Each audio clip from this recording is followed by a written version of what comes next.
everyone, I'm Logan, and today I'm going to be sharing with you 6 tips to get started with your van conversion.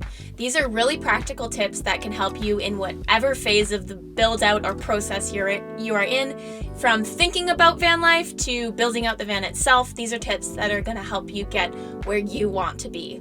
So make sure to hit that subscribe button and the notification bell beside it so that you guys get notified when we release awesome content for you. So let's get into it.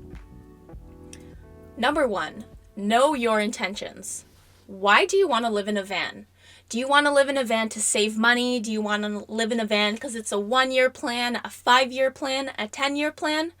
And I don't say any of this to make you stressed out, but seriously, this is the step that's going to help you get to where you want to be. So take a piece of paper, write a list of your intentions. Do you have mountain bikes you need to bring with you? Do you have snowboards? Do you have a lot of stuff you want to bring with you? Are you a city dweller? Are you going to be working in your van? All of these things are crucial to designing your layout and making the lifestyle work for you. Because if you go into it blindly, not sure of what you want and how you're going to get there, you're going to get lost really quickly. So just know your plan, know your intentions, and base everything around that. Seriously. My intention was to be able to work from the van. So I have a good place to sit down. I have a desk in front of me, and I wanted to be able to bring whatever I needed with me. So I have a big storage space in the back of the van, which helps me to do that. Step 2, or number 2, rent a camper van before you buy a van, before you start planning your layout, any of that. This is something I wish I had done, and I didn't. And not to say that it messed up the whole process for me, but by renting a van, you'd be able to see what works for you and what doesn't. So say you want to rent ProMaster or Sprinter van, make sure to get out there and rent the exact dream van that you have so that you know exactly what to expect when driving it and living in it. That way, when you're done with renting it, you can take things that you loved about it and you can make sure to not do the things that you didn't like about spending your time in that van. So that's a definite key. Number 3. If you just heard that, that was my dog in the front. She is sleeping and groaning. Number 3, have a budget. So this is the point I'm going to stress the most, mainly because I'm really passionate about saving money. But have a budget, because if you don't, you're easily going to spend way more than you want. And you want to stick to your budget, because at the end of the day, I think a big point in this lifestyle for most of the people living it is to, live a great life, but also to save money to live the life that they want to be living. So we have a cost video out on what it costs to convert this van into the comfortable home that it is now. So make sure to check that video out so you guys can get the lowdown on what the cost was. I initially set a budget of $15,000 and very quickly realized that it was way too low for the life and the build out that I wanted to have, so adjusted that accordingly. So check out that video to see what it actually ended up costing, and let us know in the comments below, what would you spend on your van conversion? What do you think is a reasonable price? We'd love to hear. Another reason that you want to set a budget is because you can easily spend $100 here, $200 there, $50 there, and then you mash it all together and suddenly you're $5,000 over budget. I'm sure a lot of you are watching this and nodding your heads because you get what I'm saying. It's super easy to do. So stick to your budget, set categories of how your budget's going to be spent, and be diligent in that part of it, even if it feels like a pain, because at the end of the day, you want more money in your pocket so that when you're traveling, you can spend a longer time on the road, and we want to see that for you guys. Next up, money on the road. How are you going to sustain your travels? This is another part that I didn't want to think about when I was initially building out the van, because it seemed so unattainable. And now that the van is done and I'm ready to hit the road, I wish I started earlier. So how do you plan to make money on the road? Do you work a job that you could easily take on the road with you right now? Are you planning to quit that all and sort of reset your life so that you don't have anything that you've had in your life before? Do you want to start your own business? All of that is super important to think about. And there are many ways to do this. Some people will work 6 months at, say, a farming job and then take those savings from the 6 months they worked and travel for 6 months and then do it all again.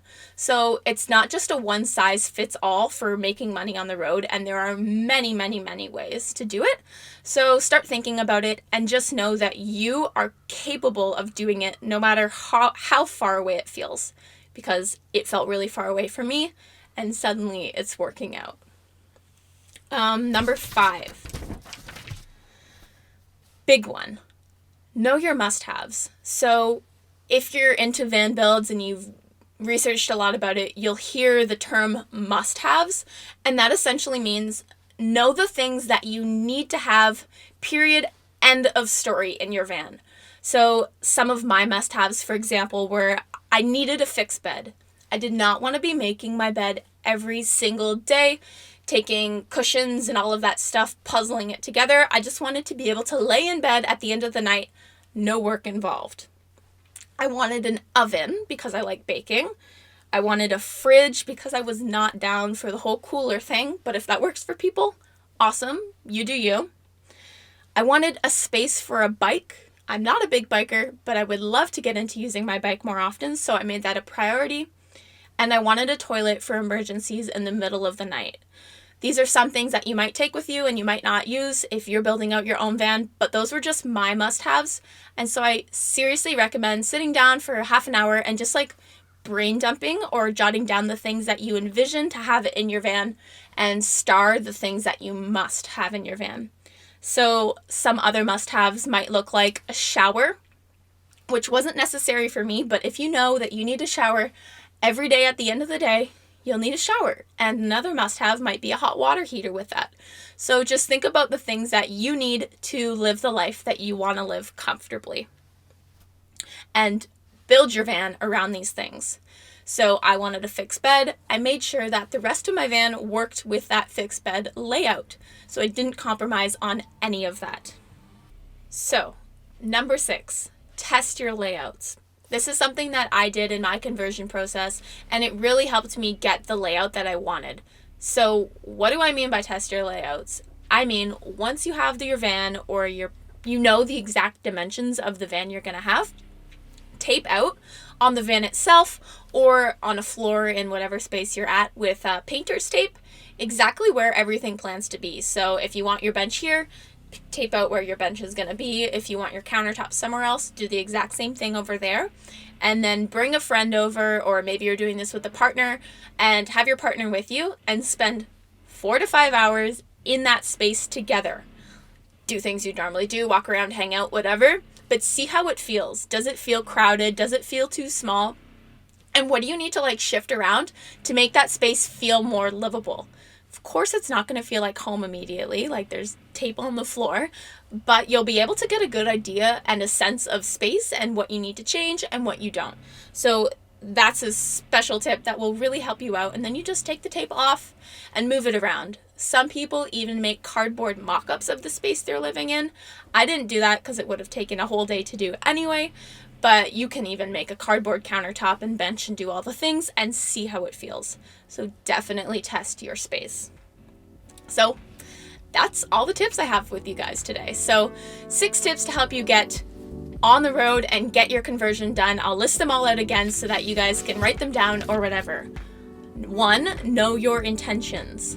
2, rent a camper van. 3, have a budget. 4, how are you going to make money on the road?